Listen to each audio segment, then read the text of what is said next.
Vamos para a guerra, grita a guilda Lobo de Ferro que está prestes a enfrentar o chefe invencível. A guilda usou todos os seus feitiços, disparou uma tonelada de flechas e partiu para o combate corpo a corpo, mas nada conseguiu sequer arranhar o chefe, pois ele refletia todos os ataques ao mesmo tempo. Esse poder é tão apelão que aniquilou a guilda inteira, não deixando nada além de poeira para trás. Depois de perder a maior parte da equipe, o grupo praticamente desistiu de sair daquela masmorra com vida.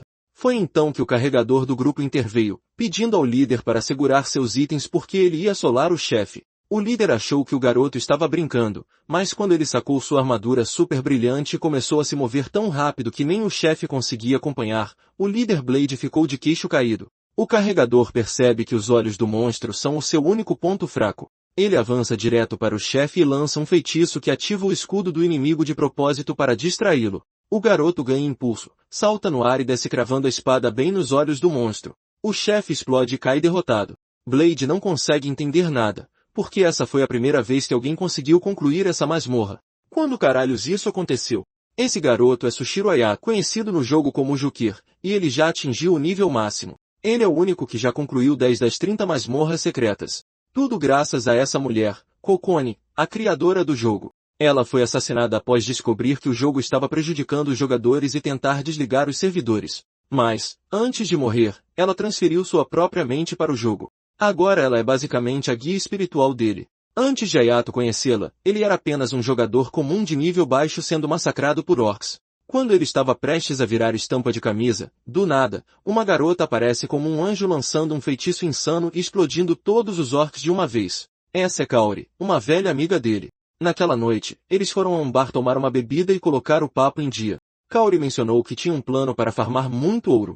Como estava bem quebrado, Ayato topou. Ela entregou a ele um contrato de empréstimo, onde ele teria que usar o dinheiro para comprar a armadura do herói, o equipamento mais apelão do jogo. No dia seguinte, eles foram a uma área de farm secreta chamada Ninho do Dragão Esquecido. Como demonstração, vestindo seu traje de herói, ela bateu de frente com o dragão e liberou sozinho um poder que atravessou o chefe como se fosse papel. O garoto que estava escondido ali ficou chocado ao vê-la concluir 2 masmorras rapidamente e farmar mais de 50.000 essências. Ayato não perdeu tempo e aceitou o acordo na hora. Eles foram direto a uma financeira, onde ele conversou com Sonoda, que lhe disse que ele havia feito um ótimo negócio. Com sua armadura nova e o dinheiro do empréstimo, ele começou a se gabar muito, até que um grupo de assassinos apareceu chamando de idiota e dizendo que ele havia sido enganado. Quando os caras partiram para cima dele, ele até tentou deslogar do jogo, mas aquela área tinha um segredo. Era uma zona de PK, e não havia saída. Do nada, um mago aparece, prendendo todos em correntes. Mas Ayato nem precisava de ajuda. O protagonista foi sozinho e fatiou todo mundo, tudo graças àquela armadura completamente roubada. O amigo que ajudou só pediu 10% do saque, então eles revistaram um por um os corpos dos magos caídos e saquearam tudo. Shelby usa fogo do inferno nível 15, e aquele é outro conjunto de Badlander. Isso já dá 15 milhões só em armadura. Um dos ladrões tenta atacar, mas Ayato atinge por baixo, acabando com o cara. Mais 3 tentam atacar, mas também são destruídos em um único ataque. Isso dá 9 conjuntos de Badlander, o que significa 27 milhões. Sonoda diz que isso é inacreditável. Eles estavam todos muito bem equipados. Ayato diz que estava lutando com um mob, só que de nível alto, e pula na direção do cara com a espada apontada para o pescoço dele, dizendo então que, apesar da aparência, ele é treinado em combate.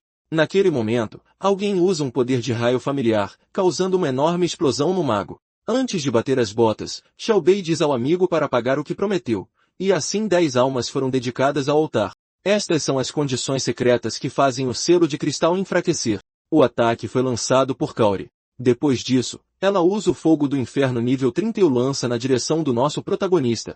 Mas Ayato sabe que isso não vai afetar sua armadura de herói. No entanto, esse poder é como uma esfera com pilares de fogo ao redor. Kaori diz que seu fogo do inferno está em outro nível e depois reclama com Sonoda por não ter conseguido pegar um pirralho daqueles. O homem diz que o garoto não é fraco, mas ela insiste que sim porque o conhece. Nesse momento, Ayato pergunta o que ela realmente sabe sobre ele, porque ela nunca caçou em áreas de nível 70 com equipamento de nível 60. Sem a habilidade refinada, isso é impossível. Kaori fica chocada ao ver que o garoto está vivo depois de ser atingido pelo poder dela. Ayato diz que, no ano passado, enquanto ela se escondia com o dinheiro emprestado, ele estava aperfeiçoando suas habilidades, e a garotinha vai se arrepender se achar que ele ainda é o mesmo. Então Kaori lança seu raio de novo. Mas, incrivelmente, o garoto consegue aparar o golpe.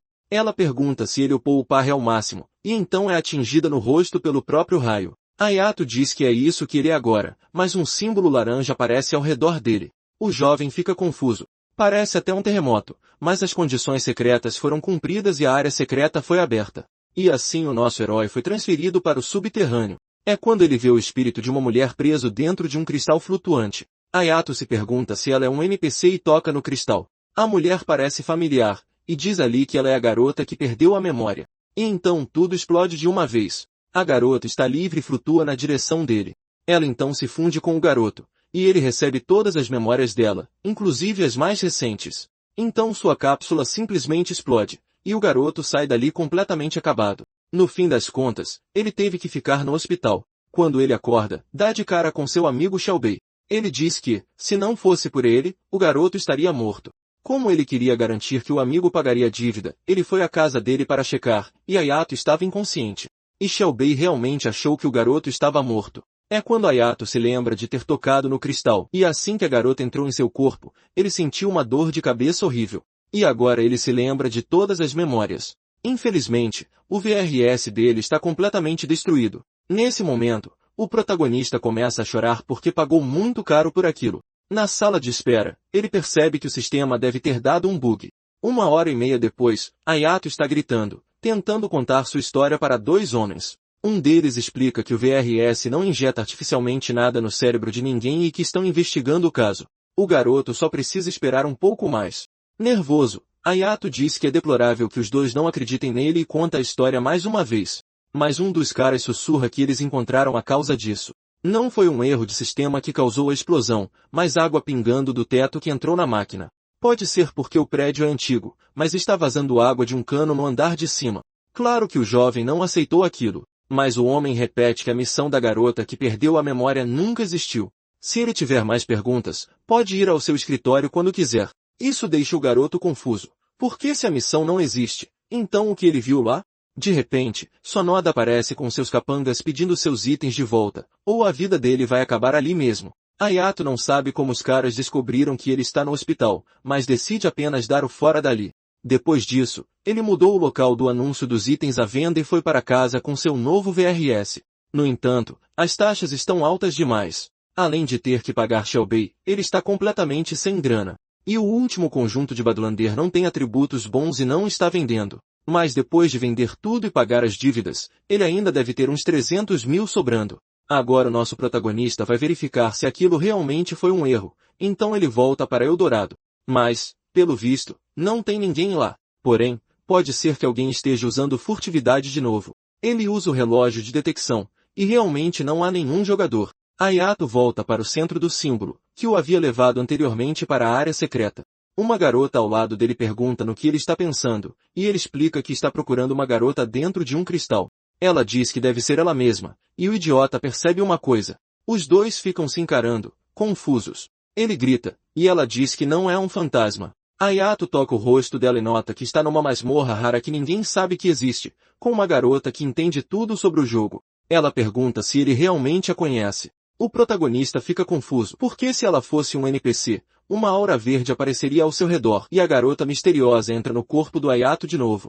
Aí ela pergunta se ele ainda acha que ela é um NPC. O jovem acha tudo isso muito bizarro. A garota agora está minúscula na mão dele, e diz que só vai sair se ele contar onde a viu pela primeira vez. Eles andam por um terreno acidentado, conversando sobre como ela perdeu as memórias e não sabe como foi parar dentro daquele cristal. Ayato diz que só tem a sensação de já tê-la visto antes, mas não sabe onde. O estranho é que ele ativou a missão na última vez, mas agora ela desapareceu. Mas a garota está bem ali do lado dele. Talvez ela seja mesmo um NPC, e a equipe de desenvolvimento deve ter dado a ela a aparência de alguma celebridade. A garota dá um tapa nele, repetindo que não é um NPC. Ayato fica em choque por ela conseguir tocá-lo, e a garota repete que não é um fantasma. Ainda em dúvida, ele joga uma maçã na garota, que atravessa direto o corpo dela e cai no chão.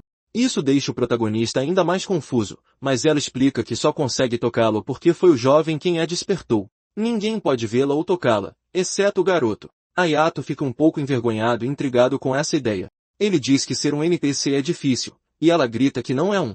Mas o jovem responde que se ela não é uma jogadora, então só pode ser um NPC. Enquanto isso, um elfo observa tudo e pergunta a Kaori se aquele é o cara que fugiu com o dinheiro do presidente Mizuki. A guerreira concorda e diz que ele fez os dois perderem 40 milhões. O elfo diz que o pirralho parece estúpido. Kaori diz que também achava isso. Mas o garoto tem nível máximo em aparar, e eles só precisam recuperar a armadura do herói. Uzumi Shinjin, que está no nível máximo e é um dos melhores jogadores do game, diz que espera receber 5 vezes mais. Kaori responde que vai pagar bem, então é bom ele fazer isso rápido. Com o arco pronto, o elfo diz que vai precisar de apenas um tiro, mas a garota sente algo estranho e empurra Hayato para evitar que ele seja atingido. Isso faz a flecha passar de raspão, deixando Uzumi completamente perplexo. Kaori achou que ele tinha acertado o tiro e comemorou.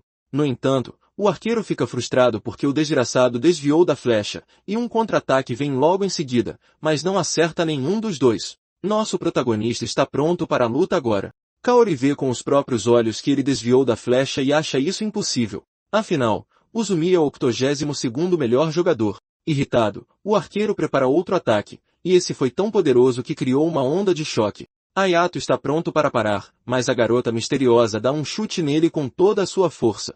Uzumi acha que o jovem sabe sobre suas habilidades. Aí a garota diz que ele atirou de propósito em ângulos que facilitariam derrubá-lo e o forçariam a parar. Ela sabe que o cara tem uma habilidade de perfurar armaduras que supera a dele. É por isso que ele atira desse jeito. Mas o idiota do Hayato nunca nem ouviu falar dessa habilidade. Uzumi conseguiu isso há um tempo como recompensa de uma missão secreta, e ele é o único no mundo inteiro que a possui. Não tem como o pirralho saber disso. Provavelmente foi só uma coincidência. O arqueiro quer se exibir porque a Kaori está assistindo, então ele usa a habilidade de flecha satélite, mas ele não vai poder atacar por 3 segundos. A flecha se transformou em vários projéteis, e Hayato está correndo para se defender. Uzumi acha que o pirralho não vai conseguir desviar disso. Aí a garota diz que sim, ele consegue. Ele só precisa segui-la e vai conseguir vencer. O protagonista não está muito confiante nisso. Se continuar correndo, ele com certeza vai morrer. Então é melhor seguir as instruções dela, porque não quer que roubem sua armadura do herói de volta. Então o garoto decide seguir as instruções dela, pois não tem nada a perder. Uzumi fica intrigado que o moleque parou de correr. Agora Hayato está seguindo as ordens da garota misteriosa, e ele cria uma explosão enorme que afasta todos os projéteis de uma vez. No fim, só restou a armadura dele. Sorrindo, Uzumi diz que a missão está completa, e os dois se teletransportam lá para baixo. Porém, quando Kaori vai pegar a armadura, ela percebe algo. Um por um, os itens desaparecem, e uma lâmina surge perto da orelha pontuda do Uzumi. É o Hayato usando a armadura Badlander para furtividade. 1 minuto antes, sob toda a fumaça, Aikazaki diz que os ataques acabaram. Agora eles só precisam fazer com que os dois desçam até lá. A garota checa o inventário dele, vê o conjunto Badlander lá dentro e manda ele equipá-lo agora mesmo, porque ele nunca vai vencer um jogador de longo alcance. Ele precisa chegar perto. Esse era o plano. Mas, infelizmente, Uzumi conseguiu bloquear o ataque com seu arco. Em seguida, o jogador mais forte pula para trás e prepara um contra-ataque. Mas o protagonista foi rápido, sacou a espada do herói e está pronto para acabar com ele. A garota grita para o jovem ter cuidado, porque Kaori está preparando o ataque dela. Ele se vira bem naquele momento e dispara uma sequência de golpes que joga a loira para longe. Infelizmente, isso dá uma brecha para Uzumi atirar uma flecha. Aikazaki avisa que Hayato precisa tomar cuidado com o lado direito, e ele se vira num movimento rápido. Assim que a flecha chega perto o suficiente, o protagonista usa seu desvio perfeito, partindo direto para um contra-ataque sem dar tempo para o arqueiro pensar. Hayato usa a guilhotina divina e derrota o 82º melhor jogador do mundo. Porém, Uzumi usa a misericórdia da deusa, que o teletransporta para a cidade mais próxima quando sua vida cai para menos de 10%. Kaori, que está gravemente ferida, faz a mesma coisa. E os dois dão o fora dali com o ego ferido. Nosso Hayato está exausto, mas chocado por ter vencido. Sorrindo, a garota diz que avisou que faria ele vencer a batalha. Isso faz o jovem perceber que ela realmente não é um NPC, mas uma deusa da vitória. Enquanto eles saem daquela área, Aikazaki explica que, a partir de agora, se ele continuar cedendo sua força a ela, sairá vitorioso de cada batalha. O garoto sabe que ela não está mentindo. Já faz um bom tempo desde que o Hayato começou a jogar Final Kingdom, então ele sabe que existe uma lacuna de habilidade imensa entre ele e o Uzumi. O cara era um jogador profissional. Não tem a menor dúvida sobre isso. Se eles tivessem se enfrentado em condições normais, mesmo com a armadura do herói, o jovem teria perdido feio. Mas graças à garota, ele venceu, e venceu com estilo. Afinal, quem é essa garota?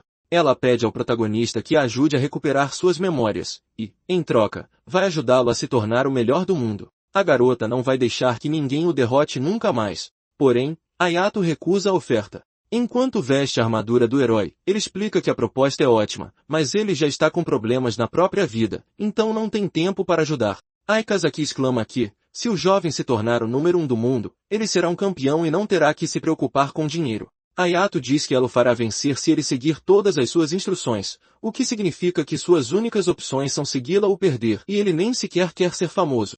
Afinal, as coisas estão bem do jeito que estão, então é melhor ela encontrar alguém mais adequado para ajudá-la. Já que ela conhece bem o jogo, suas memórias devem voltar rapidamente. A garota fica desesperada quando o garoto se desconecta, pois ela não consegue falar com mais ninguém. No mundo real, Kaori está levando uma bronca porque o plano falhou e o seu chefe perdeu mais de 40 milhões. No entanto, ela insiste que o jogador profissional que ele enviou não estava à altura do trabalho. É então que alguém impede Sonoda de dar um tapa na loira.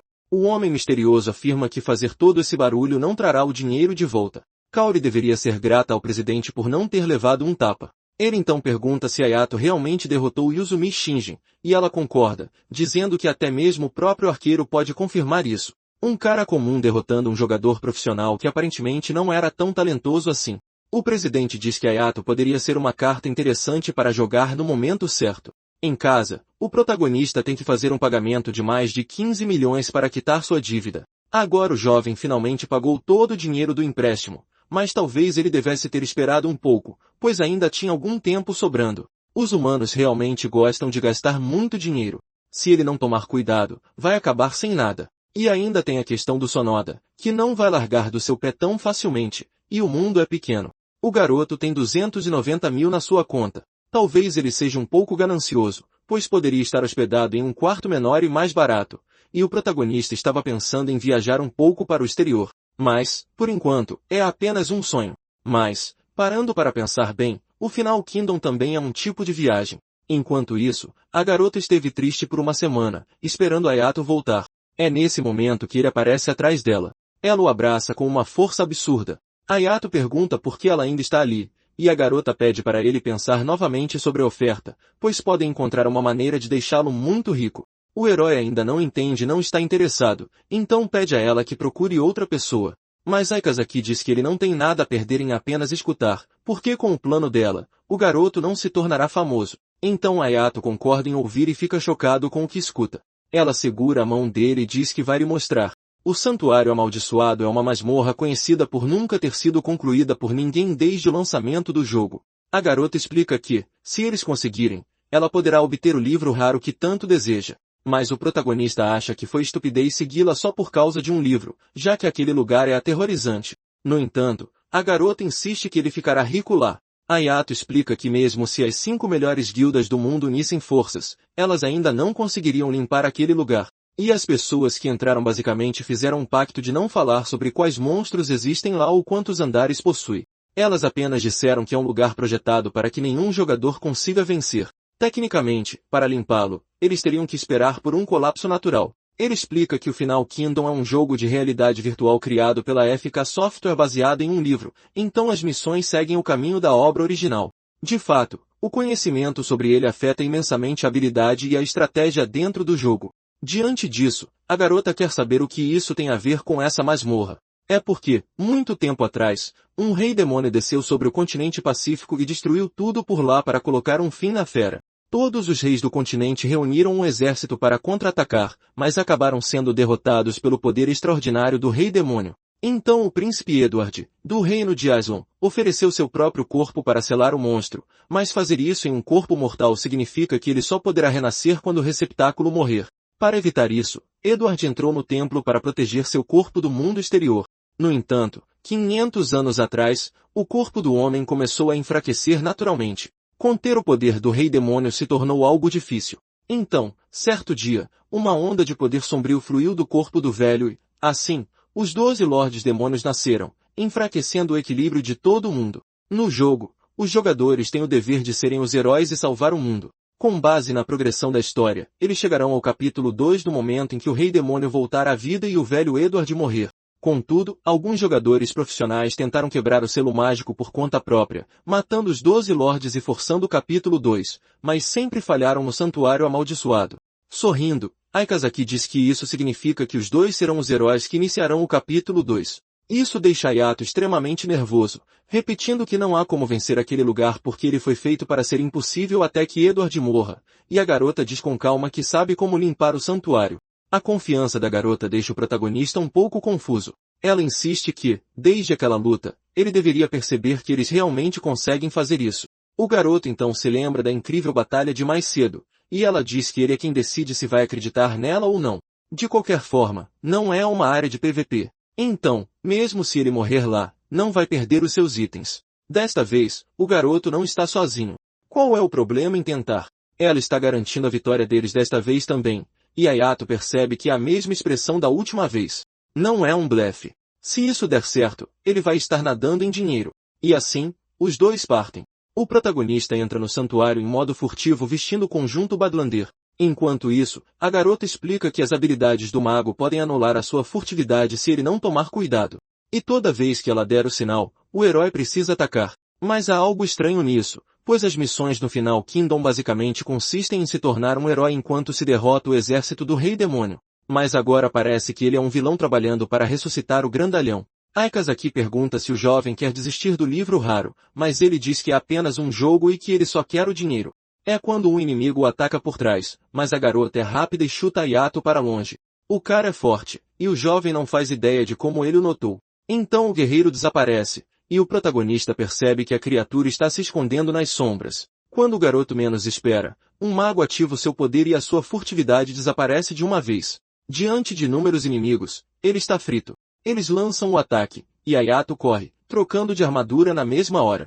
Enquanto ele corre, uma sombra bizarra toma forma. É um inimigo gigantesco, mas o garoto já está preparado com a sua espada de herói, e ele consegue aparar o golpe e ao mesmo tempo desferir um contra-ataque sólido. Hayato começa a usar um poder. No entanto, a garota grita que ataques físicos não funcionarão. Infelizmente, já é tarde demais, e o monstro é fatiado em pedaços. Confuso, o protagonista acha que foi fácil até demais. A garota exclama que se as estátuas são quebradas, elas se multiplicam. Hayato reclama que essa deveria ter sido a primeira coisa que ela tinha que ter avisado, e ele corre para salvar a sua vida, mas está completamente cercado por guerreiros de pedra. Rapidamente, o nosso herói evita um ataque mortal do grandalhão. No mesmo instante, uma estátua de mago lança um feitiço de bola de fogo contra ele, o que, por sorte, é aparado com perfeição e devolvido ao inimigo, partindo em dois. Mas a garota grita que eles se multiplicam se o ataque destruir apenas parte deles. Porém, o garoto não tinha outra opção. Um ser sombrio se manifesta em um pilar, dizendo coisas em um idioma desconhecido, e as estátuas começam a se formar a partir dos pedaços quebrados para proteger o rei. Aparentemente, aquele cara gigante é o que realmente importa. A garota salva Hayato de outro ataque, dizendo para ele não olhar para o cara no pilar. Um arqueiro dispara uma flecha nele, e a garota grita a direção. O protagonista consegue detê-la, e ela o alerta sobre outro ataque, que o garoto desvia. Ela também diz que eles estão usando magia agora e disparando a cada segundo. As estátuas de magos disparam saraivadas infinitas de feitiços que Hayato desvia, então contra-atacando com a sua espada de herói. Ele pergunta sobre os outros, e a garota responde que não há nada a ser feito. Já que há estátuas demais, eles precisarão de um plano B, e esse tal plano é fugir, pois não podem usar um pergaminho de retorno. Afinal, é uma masmorra épica. A entidade no pilar observa o garoto de perto e o segue, mas a garota percebe e diz a Hayato para tomar cuidado. O ser quase envia o nosso herói para sua perdição. Então o inimigo já prepara outro golpe poderoso. O rei do Parry consegue repelir mais um e manda a criatura gigante voando para longe com uma onda de choque estrondosa. No instante em que toca o chão, ela já avança violentamente, o que, por incrível que pareça, é aparado com sucesso nessa luta épica. Hayato lança um ataque de espada direto na entidade de pedra, mas, obviamente, isso não a derrota. Então o protagonista continua com vários golpes rápidos sem parar. Ambos atacam no mesmo instante, fazendo suas armas colidirem e causando um estrondo. Hayato percebe que o cara não vai deixá-los escapar tão facilmente, então ele pergunta à amiga se há outra saída. Ela tem um plano estranho e o chuta em direção ao inimigo, o que, estrategicamente, faz a espada dele afundar com tudo no peito da entidade de pedra. A arma afundou no corpo de pedra, mas não o destruiu, e ainda deu ao monstro gigante uma brecha para chutar Hayato. O inimigo começa a abrir a ferida no próprio peito e, então, simplesmente explode em sombras. O protagonista fica muito confuso com a situação, mas Aikazaki explica que o núcleo é a fraqueza dele.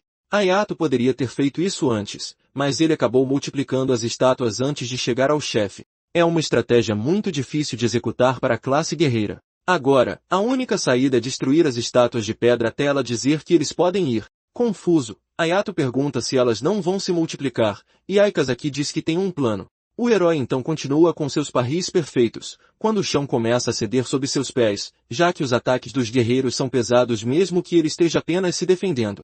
Em seguida, o protagonista ataca outra estátua, mas a garota explica que elas estão usando armadura. Então o jovem precisa focar nos pescoços, e é exatamente o que Hayato faz, atingindo o ponto fraco da estátua com sua espada. Mais e mais guardas de pedra são derrotados, um após o outro. Infelizmente, as estátuas de magos começam a lançar todos os tipos de feitiços. Aikazaki diz para o garoto a parar tudo, e é exatamente isso que ele faz com cada ataque. Então os feitiços caem nas próprias estátuas, destruindo cada uma delas. Isso parece irritar a criatura gigante, que diz algo em um idioma desconhecido.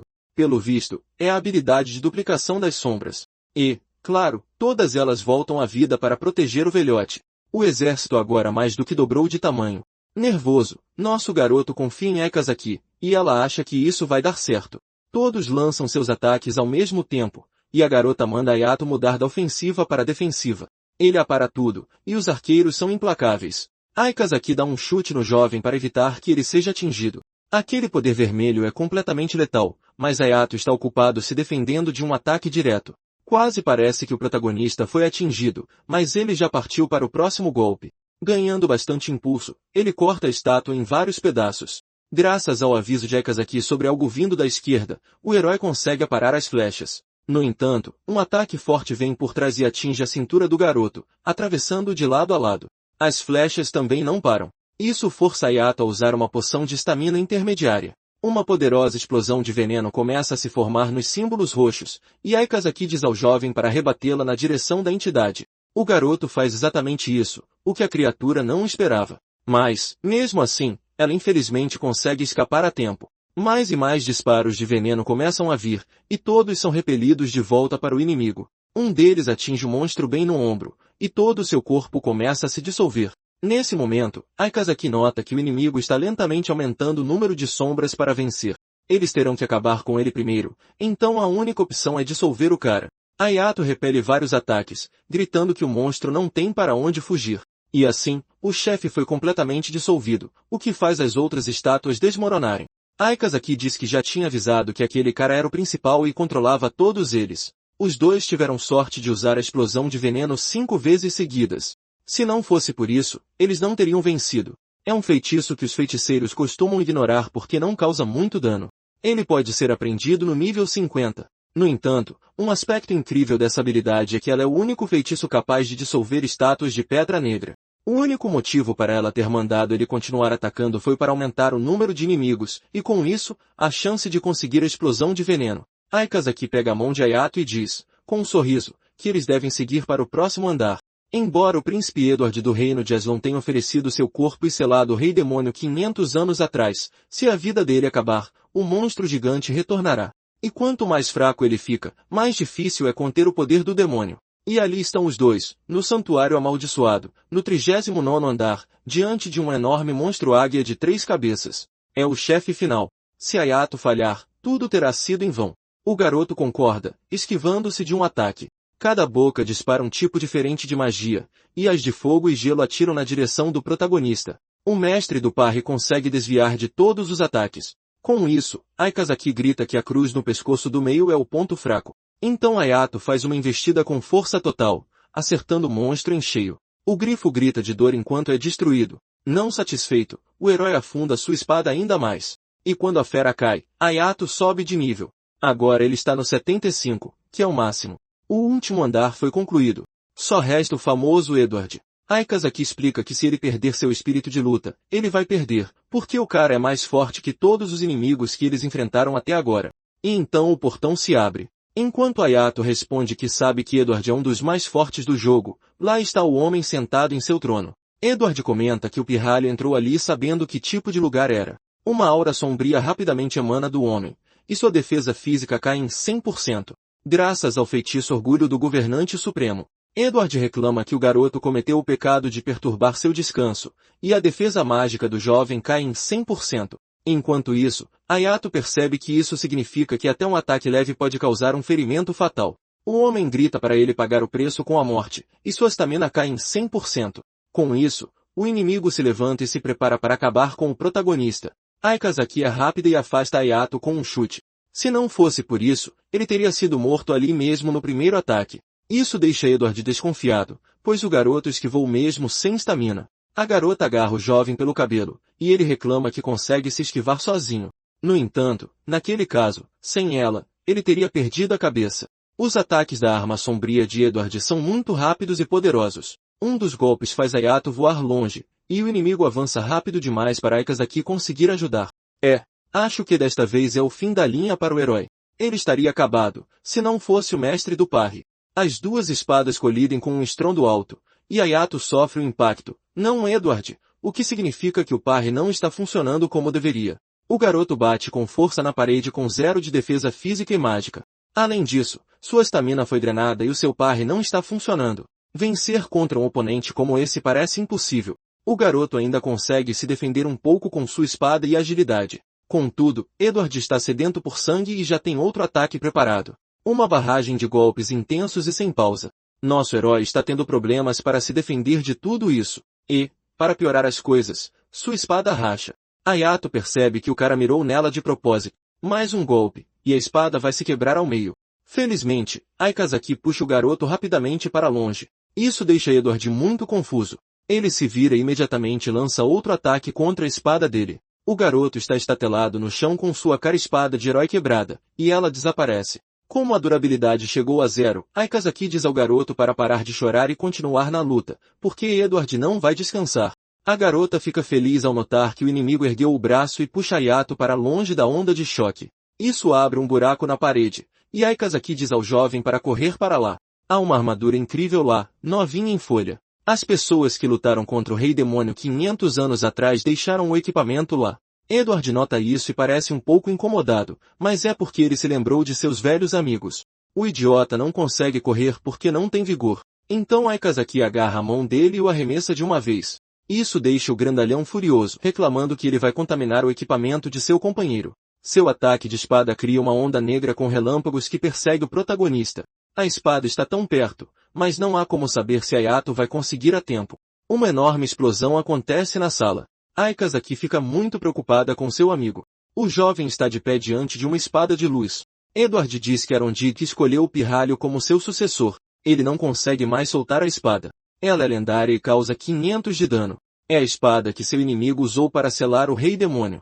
Hayato não sabe por que a arma o escolheu, mas assim que agarra, todos os níveis de suas habilidades sobem em 3, e as penalidades desaparecem. Nosso herói está extremamente poderoso agora e usará a espada ao máximo. Aikazaki grita que esta é a chance dele de atacar Edward. Ele avança, dizendo que essa espada é ainda melhor que a espada do herói, e usa a habilidade da Arondick, que só pode ser usada 5 vezes ao dia. Parece que este é o fim de Edward, ou não, porque ele contra-ataca. Um gigantesco feixe azul é disparado de dentro do santuário amaldiçoado. Então, ao lado dele, um feixe negro e sombrio aparece. As duas energias se fundem enquanto os dois lutam, e tudo explode em roxo até mesmo do lado de fora do lugar.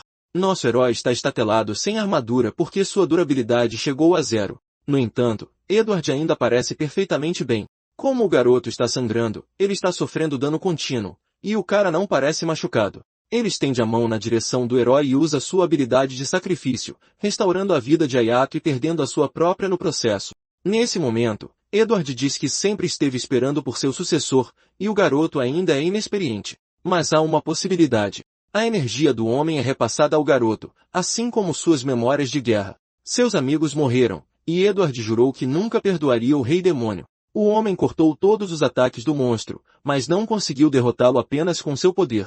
Edward sabia disso, mas com Arondick cravada no peito do rei, ele poderia ao menos selá-lo. O monstro grita que se ele o selar, como ele é mortal, quando morrer, ele retornará ao mundo. Depois disso, o homem construiu o santuário fortemente protegido. Porque se ele falhar, o Rei Demônio retornará. E com isso, anos e anos se passaram. Seu corpo não conseguia mais suportar conter aquele poder. Ele precisa de outra pessoa para fazer isso. Então o poder do Rei Demônio é transferido para Ayato com a missão de mantê-lo selado, junto com a capacidade de usar habilidades sem consumir vida, e todos os atributos sobem 20 pontos. O garoto agora tem uma aura maligna, chocado ao perceber que Edward havia passado todo esse tempo simplesmente esperando por alguém para tomar seu lugar e carregar seu fardo insuportavelmente pesado. De volta à masmorra, um estrondo avassalador varre o chão, revelando Edward desabando e tossindo sangue. Ayato corre até ele, mas a alma do guerreiro apenas sorri, deixando o futuro do mundo nas mãos do garoto.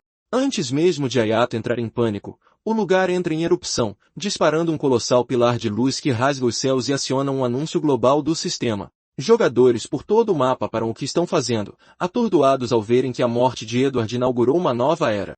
A escala é tão imensa que o clarão é visível até mesmo do espaço, enquanto uma energia sombria começa a engolir continentes, mostrando que o selo do Rei Demônio finalmente cedeu. O sistema avisa que monstros estão aparecendo, revelando um mar de criaturas sombrias de olhos vermelhos, que rapidamente se materializam em um exército demoníaco. Sem entender nada, os jogadores entram em choque quando veem que o limite de nível acabou de subir para 99. Um clarão cegante domina o horizonte, chamando a atenção de todo o reino de Aslan, onde o rei elfo observa o fenômeno da sacada. Ulisses deduz imediatamente que o herói lendário faleceu, mas acha estranho, pois ainda era muito cedo para ele morrer. No centro de tudo isso, Ayato continua encarando o céu, rasgado pela energia. Ayato continua olhando fixamente para o céu, ainda processando a morte do herói, até que Aikazaki aparece do nada, parabenizando o garoto, exibindo um enorme sorriso ao revelar que Ayato herdou o título de selador do Rei Demônio. Ele encara as próprias mãos, incapaz de acreditar na nova responsabilidade, mas entra em pânico ao perceber que o selo continuará drenando sua mana sem parar. Desesperado, ele protesta dizendo que esse não era o plano e imediatamente exige o livro de classe raro, a verdadeira recompensa. Aikazaki solta uma risada nervosa e tenta disfarçar, admitindo que o item deveria estar nos aposentos de Edward, mas tudo saiu do controle. Suando frio, ela sugere que o livro abençoado provavelmente virou pó junto com o santuário. O grito desesperado de Ayato ecoa pelas montanhas do jogo, cortando para o mundo real, onde ele tira seu headset VR com a alma esgotada. Observando o sol nascer, ele lamenta ter ficado logado por 2 dias seguidos, mas a exaustão se transforma em pânico e ele começa a espumar pela boca ao se lembrar da espada lendária que ganhou de Edward, que é um item vinculado e inegociável. Para piorar a situação, o título de selador também está preso permanentemente à sua conta, deixando-o sem lucro nenhum e com sua armadura de 1 milhão em pedaços. Em colapso total, ele se joga no chão chorando pela perda absurda e culpa Aikazaki por tudo, imaginando a fantasma fazendo um sinal de paz zombeteiro.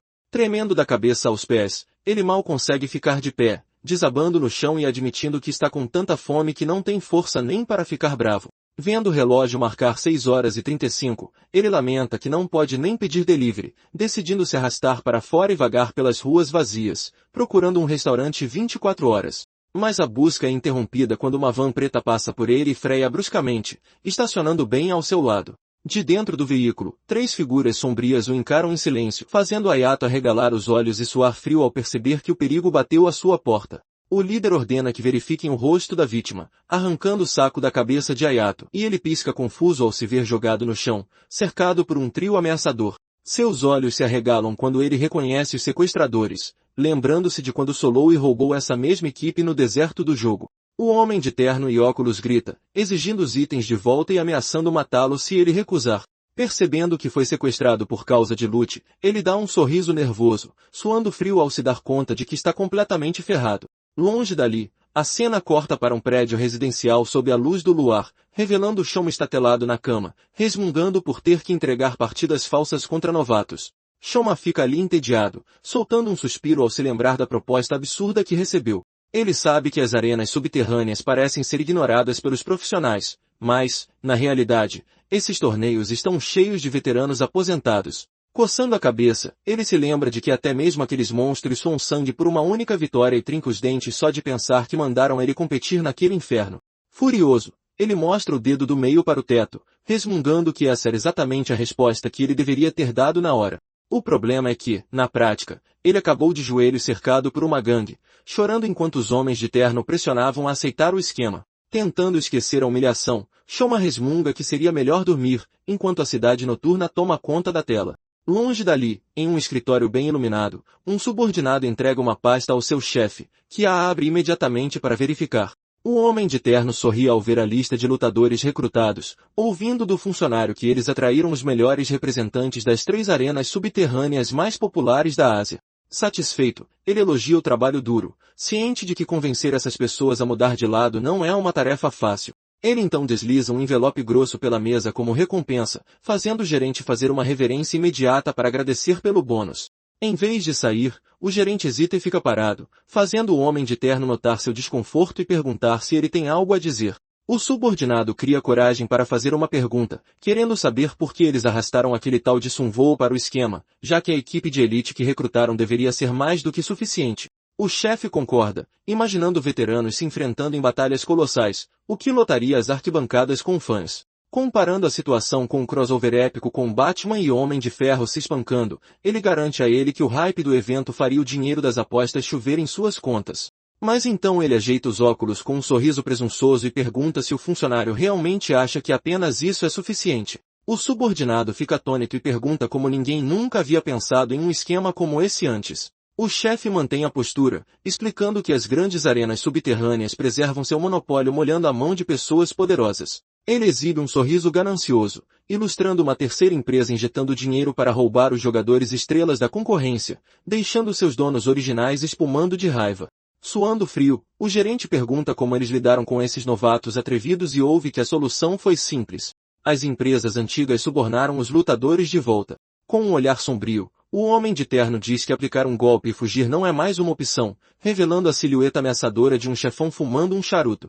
Desta vez, o investimento maciço está vindo direto do temido presidente Wong. O chefe joga uma ficha na mesa, dizendo que eles precisam de um verdadeiro coringa para enfrentar os veteranos, fazendo o gerente perder a cabeça ao ver a foto de Hayato e gritar que ele não passa de um novato. Incapaz de aceitar isso, ele abaixa a cabeça com um suspiro pesado, mas o homem de terno apenas solta uma risadinha sinistra. Apoiando o queixo nas mãos, ele pergunta se o subordinado acha mesmo que essa escolha foi aleatória, deixando o funcionário totalmente perdido. Sonoda então abre um sorriso afiado, com os olhos brilhando em um violeta bizarro, revelando que já viu o verdadeiro potencial do garoto através de seu falcão familiar. Corta para a ave mágica sobrevoando a cratera da masmorra secreta, refletindo em seus olhos o exato momento em que Hayato absorve a aura do rei demônio na frente do herói. O falcão dá uma volta no céu, fugindo da energia sombria, e mergulha em direção ao mestre que o aguarda no topo da montanha. Assim que a ave pousa em seu braço, o avatar de Sonoda absorve as memórias dela num clarão arroxeado, vendo claramente o rosto de Hayato no meio daquela aura demoníaca. Os olhos do elfo se arregalam de choque, e nesse mesmo momento, ele vê o gigantesco pilar de luz do santuário rasgar o horizonte. A imagem do jogo se funde com o rosto de Sonoda no mundo real, e ele abre um sorriso ganancioso ao perceber que tropeçou no maior segredo do servidor.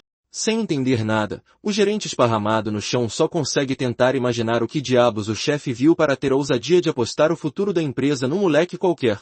Caminhando pelos corredores, o gerente esbarra em uma figura encostada na parede, revelando o jogador profissional seu Jae-yuk, de braços cruzados e com cara de poucos amigos. Confuso, o homem de terno pergunta o que ele está fazendo ali a uma hora dessas. Mas Jae-yuk ignora a pergunta e vai direto ao ponto, exigindo saber quem é aquele desgraçado. O funcionário fica totalmente perplexo, sem entender a quem ele se refere, até que Jae-yuk trinca os dentes, deixando claro que está falando do cara que o fudeu dias atrás. O gerente liga os pontos na mesma hora, lembrando-se da derrota humilhante do veterano para o nosso protagonista, e pergunta por que ele está procurando o garoto logo ali.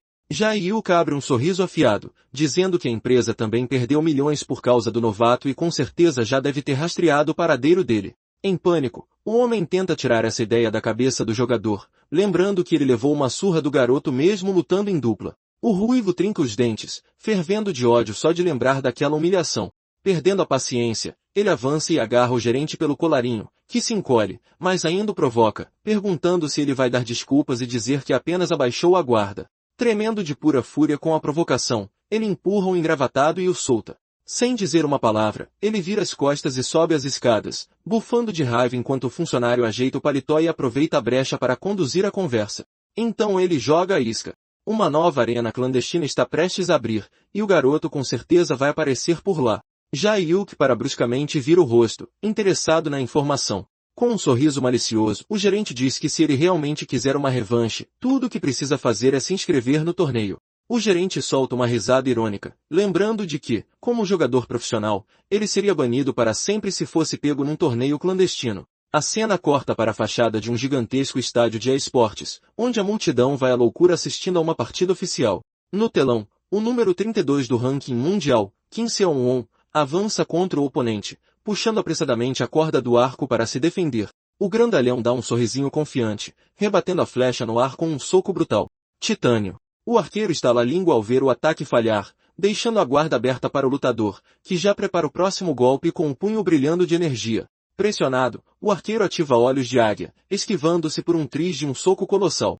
Com a visão ampliada, ele zigue-zagueia pela arena, deslizando por entre uma chuva de golpes e deixando a plateia sem palavras. Os ataques passam de raspão, mas o grandalhão apenas sorri, percebendo que o outro está usando a habilidade para ler seus movimentos. Determinado a revidar, ele pisa fundo no chão da arena, pegando o elfo de surpresa. Um baque surdo corta o ar, e o atirador voa para trás após receber um golpe devastador. Sangrando, o elfo percebe que seu oponente ativou o passo rápido, sacrificando metade de seu poder em troca de velocidade absoluta. O grandalhão engata um combo, certo de que, mesmo com o poder de ataque reduzido, ainda é o bastante para esmagar um alvo frágil, e lança o coitado pelos ares com um gancho explosivo. O atirador despenca em queda livre, espatifando-se no chão da arena com um estrondo violento. Certo da vitória, o campeão sorri e declara que a luta acabou. Mas quando a poeira baixa, uma flecha brilhante rasga a fumaça em um contra-ataque fulminante, fazendo os olhos do Brutamonte se arregalarem de choque. A flecha Magnum perfura direto o peito do grandalhão, desintegrando o avatar em pixels enquanto o sistema anuncia a morte. Exausto, o elfo puxa o ar depois de virar o jogo. Nas arquibancadas, ninguém consegue entender como ele aguentou um golpe direto usando apenas couro. Um murmúrio ecoa pelo estádio até que o próprio jogador derrotado abre a cápsula e diz que a explicação é simples. De volta ao mundo real, Kim tira seus óculos de imersão com um sorriso calmo e deduz que o arqueiro estava usando uma armadura de placas debaixo da roupa. A torcida fica de queixo caído, um arqueiro com armadura de placas. Ao sair da cápsula, o jogador profissional olha o garoto nos olhos e pergunta se acertou em cheio. O ruivo suspira e admite. Ele acertou em cheio. A multidão não consegue acreditar no que está ouvindo, dizendo que a armadura era apenas couro disfarçado por um efeito de transformação visual, já que uma armadura de placas exige pelo menos 90 de força. Caso contrário, a penalidade corta o vigor e a velocidade pela metade. O veterano cai na gargalhada e diz que a resposta para isso também é simples. Agarrando o garoto de forma amigável, ele revela que o arqueiro não colocou um único ponto em destreza, e pergunta mais uma vez se sua dedução está correta. Com cara de irritado, o garoto resmunga que acabaram de vazar sua build ao vivo, mas o pro player não dá a mínima, lembrando de que eles estão no mesmo time agora. O estádio vai à loucura, tentando entender como alguém com precisão zero ainda consegue acertar os alvos, até que Kim dá um leve sorriso e garante que o garoto atira por puro instinto. A plateia fica em choque com a palavra instinto, enquanto o ruivo apenas franze a testa, incomodado com toda aquela tensão. Cortando a conversa, ele pede ao grandalhão que pare de espalhar seus segredos e entregue logo a recompensa prometida. O veterano força um sorriso e menciona o item que o ruivo pegou tempos atrás. A recompensa era um pergaminho mágico selado. Encarando o garoto, o veterano saca que a aposta inteira foi só para conseguir aquele item, e o atirador de elite cerra os olhos, perguntando se ele vai voltar atrás. Irritado, Kim dá um cascudo no garoto, depois estufa o peito e diz que um homem de verdade cumpre a palavra e vai entregar. A arquibancada explode, gritando que um pergaminho de classe rara vale um apartamento de luxo. Ignorando o choque de todos, o veterano aponta para as cápsulas e diz para o garoto logar e pegar o prêmio. O ruivo trinca os dentes, com o olhar em chamas, lembrando de quando foi esmagado no jogo e jurando que agora terá sua vingança. Corta para a manhã seguinte, o jovem está esparramado na cama, roncando, num sono profundo, babando no travesseiro, enquanto os pensamentos de Ayato ecoam pela transição, prometendo devolver cada pingo de humilhação que sofreu. O dia amanhece tranquilo, o sol refletindo nos prédios da cidade e iluminando um apartamento moderno com uma cápsula de imersão na sala. Na TV, o âncora anuncia a grande atualização de Final Kingdom e comenta sobre como a sociedade vive dividida entre o mundo real e o virtual. O repórter explica que a outra metade da população vive focada em Final Kingdom, enquanto nosso garoto já se acomoda na cápsula, pronto para mergulhar na nova temporada. O visor de imersão desce sobre seus olhos e confirma o login, sussurrando o nome do avatar. O sistema escaneia sua íris, lançando a consciência de Ayato direto para o jogo. Ele surge numa cidade fantástica, absurdamente lotada, caminhando pelo mercado abarrotado com o espírito de Aikazaki logo atrás. A garota dá uma bronca nele por aceitar entrar numa arena clandestina, mas ele apenas inspeciona uma nova armadura, notando que no submundo, ele não precisará mostrar o rosto. Andando pelo mercado, ele explica que pode lutar no anonimato porque o torneio é ilegal, e que só entra quem for convidado por intermediários de confiança. A fantasminha cruza os braços e faz bico, irritada por ele pedir ajuda na arena, e grita que o acordo era recuperar as memórias dela. Ayato faz uma careta sem graça e rebate, perguntando de onde ela tirou essa ideia. Já que foi ela quem o atraiu com a promessa de um pergaminho raro, a memória da masmorra secreta vem à tona, mostrando a batalha absurda onde ele foi esmagado e teve sua espada despedaçada. Fervendo de raiva ao pensar que perdeu todo o equipamento por causa dela, ele esbraveja com a parceira, mas logo suspira derrotado, prometendo que dessa vez vai ajudá-la de verdade se ela der uma mãozinha no torneio. A fantasminha faz uma pose de fisiculturista e promete esmagar os oponentes como se fosse brincadeira de criança, o que faz Ayato sorrir confiante, certo de que as habilidades dela dão conta até mesmo de um veterano. Mas a conversa é interrompida quando seus olhos batem num item estranho, e ele pega um peitoral brilhante que nunca viu antes. A interface do sistema exibe os status da armadura de Peterson, deixando-o sem palavras com os bônus absurdos de defesa e HP em um mero item de rank B+. Gritando, ele exige saber de onde o mercador felino tirou um equipamento tão apelão, e o gato explica casualmente que veio do continente de Kalos. Ao ver a cara de tacho dele, o lojista se surpreende por ele não saber da maior novidade do jogo e revela que um continente inteiro apareceu na última atualização, deixando-o pasmo. O felino encara o garoto, entediado, sem entender todo o choque, e explica que o segundo ato começou quando o herói Edward bateu as botas. Ayato solta uma risada nervosa, lembrando que foi ele próprio quem causou o evento global, mas o mercador inclina a cabeça, intrigado por o cliente não saber da expansão do mapa. Suando frio, o protagonista lembra que o clarão de luz da masmorra o impediu de ver as notificações do sistema, enquanto o gato insiste que o assunto está em todos os noticiários do mundo real. Para disfarçar, o moleque coça a cabeça e inventa que apagou por 3 dias de tanto trabalhar.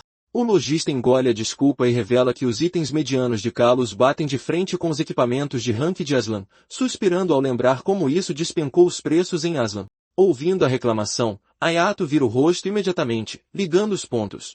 O mercado está um caos total. Vendedores berrando a plenos pulmões sobre itens absurdos do novo continente, deixando-o paralisado ao perceber que, de tão distraído, nem tinha notado a mudança. Ele sai correndo, atraído pelo brilho de um bracelete mágico, inspecionando o acessório. Ele quase infarta, babando ao ver que o item de rank dá bônus absurdos de velocidade de ataque e redução de tempo de recarga. Uma combinação dessas só aparece em equipamentos de rank SS. Fora de si, ele esbarra nos outros enquanto corre para checar a próxima barraca, agarrando as botas de batalha de Ares, que além de defesa, também dobram a altura do pulo. O choque é tão grande que o item escorrega da sua mão. Tremendo, ele tenta entender como uma peça de armadura pesada dá tanto bônus de mobilidade, e suando frio, percebe que está ferrado. A fantasminha não entende o desespero dele, e ele murmura aterrorizado que o meta do jogo virou de cabeça para baixo enquanto ele dormia. Com inocência, ela inclina a cabeça e pergunta se isso é mesmo um problema tão grande assim. Ele quase sofre do coração ao lembrar que já se passaram 3 dias desde a atualização, tempo mais que suficiente para os concorrentes analisarem o novo meta e montarem builds quebradas. Vendo o pânico dele, a criadora do jogo dá uns tapinhas nas suas costas e abre um sorriso de orelha a orelha, garantindo que sabe tudo sobre o novo meta.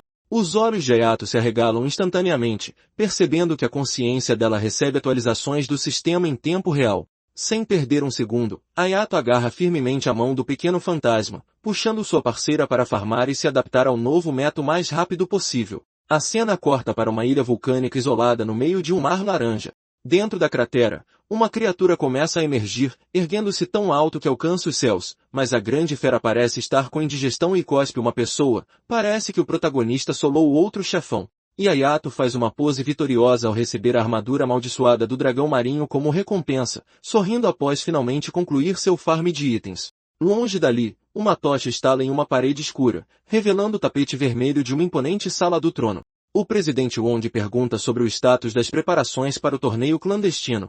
Ajoelhado, o druida Sung Yeon agradece pelo generoso investimento, relatando que recrutou estrelas das 3 maiores plataformas de arenas clandestinas.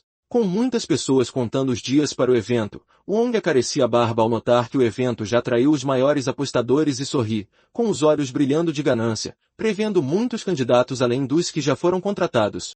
O lacaio continua o relatório, dizendo que as apostas se espalharam, o prêmio baterá recordes e os veteranos querem participar do evento, fazendo o presidente acariciar a barba e perguntar quantos lutadores habilidosos há entre eles. Como as inscrições são anônimas, não há como saber quem vai aparecer. Longe dali, uma fortaleza sinistra ergue-se sob o céu do entardecer, cercada por um exército inimigo. Lá do alto, o garoto observa em silêncio. O líder da guilda Triple X esbraveja, exigindo rendição imediata para evitar o massacre, arrancando um sorriso zombeteiro do alto da muralha. Zombando da ameaça, ele espalha uma aura roxa pela muralha, invocando um batalhão de espectros para igualar as forças. As tropas inimigas ficam atônitas com o número absurdo de soldados infernais que ele invocou, mas o líder as mantém calmas, lembrando-as do arsenal de armas sagradas que trouxeram. Mas o garoto apenas sorri com desdém e estala os dedos. Imediatamente, o enxame de demônios roxos despenca das muralhas, avançando como uma avalanche enquanto a guilda revida invocando um anjo gigante. A criatura divina levanta voo, expurgando as sombras com rajadas de luz, abrindo espaço para o arqueiro de elite fuzilar suas tropas. No meio do caos, um corvo de olhos brilhantes observa até bater as asas e desaparecer na noite com o bando. O campo de batalha se transforma em um cemitério de jogadores, com notificações de morte pipocando enquanto os corpos viram poeira digital. O líder da Triple X desaba no chão, chorando e tremendo ao perceber que não há salvação. Para piorar a situação, um tenente encara o covarde com um sorriso sádico e finaliza o inimigo com uma estocada. Akado apenas sorri, contemplando a chuva de partículas e o estrago feito com seu novo disfarce de necromante. Longe dali, uma figura encapuzada caminha sozinha por uma floresta escura, sem saber que está sendo observada pela Nox Fugil, a guilda de assassinos mais mortal do mundo. Sem aviso, assassinos saltam das sombras, atacando com tudo para obliterar o alvo solitário. Mas a figura encapuzada não derrama uma única gota de suor. Ele simplesmente puxa o cabo da espada e, em 1 milissegundo, uma teia de cortes como lasers fatia o esquadrão no ar. O capuz voa para trás, revelando Nulf, um cavaleiro élfico. Ele embainha a Sylphid Swift, a arma lendária que corta a velocidade da luz, e continua caminhando calmamente sob o brilho da lua gigante. Um bater de asas espalha apenas pelo céu. Rasgando o vento com asas imensas, um arqueiro alado desce dos céus pronto para a batalha. O atirador é seu Jaiyu. De volta à base do presidente, o chefão fica pasmo com a quantidade de veteranos no evento, rindo de nervoso e perguntando se ainda conseguem manipular as apostas com tantos lutadores fortes por perto. Ajoelhado no tapete, o druida Sung Yoon lhe diz para manter a calma, abrindo um sorriso malicioso ao garantir que os mercenários contratados também são monstros. A cena corta para uma guerreira colossal devorando um osso gigante perto da fogueira, enquanto o lacaio explica que o histórico de derrotas dela é apenas uma fachada feita de lutas entregues. Na realidade, a força desse grupo é surreal, o que fica claro quando vemos a mulher massacrar um lendário dragão vermelho, deixando para trás uma pilha de carcaças como aquecimento. O lacaio revela que esses mercenários são criminosos notórios operando no submundo. Corta para a arena clandestina, um coliseu gigante cravado em um deserto escaldante. Aikas aqui fica sem palavras, vendo o número absurdo de jogadores que vieram competir. Percebendo Ayato olhando em volta ansiosamente, a pequena fantasma pergunta o que há de errado e se vira para encarar uma elfa com uma máscara holográfica parada logo atrás dele. Com um sorriso presunçoso, a garota desativa o disfarce, revelando ser Kim Eon. Nosso garoto faz uma careta de desgosto ao reconhecê-la e grita, perguntando por que ela o está seguindo de novo. Enquanto a loira dá de ombros como se nem quisesse ter vindo, ela reativa a máscara holográfica, dizendo que o chefe a enviou para guiá-lo pela arena como um competidor VIP. Eles entram em um corredor isolado. Lá, Yeon apresenta o convidado a um guarda corpulento de óculos, que o olha com desdém, dizendo que não deveriam tratá-lo daquele jeito só porque ele derrotou um profissional que sequer havia estreado. Ayato ferve de raiva, lembrando que o mesmo cara já levou uma surra dele antes, mas engole o orgulho e segue o Brutamontes em silêncio até parar em frente a um círculo mágico brilhante no chão. O guarda manda o garoto pisar no portal brilhante no chão, e o protagonista obedece, xingando o desgraçado arrogante em sua cabeça enquanto Aikazaki cai na gargalhada. O feitiço de teletransporte se ativa, engolindo nosso garoto em uma luz ofuscante e largando o grupo em um salão luxuoso lotado de figuras mascaradas. Ayato e os guias se materializam num estalo, de frente para uma multidão que irradia poder puro.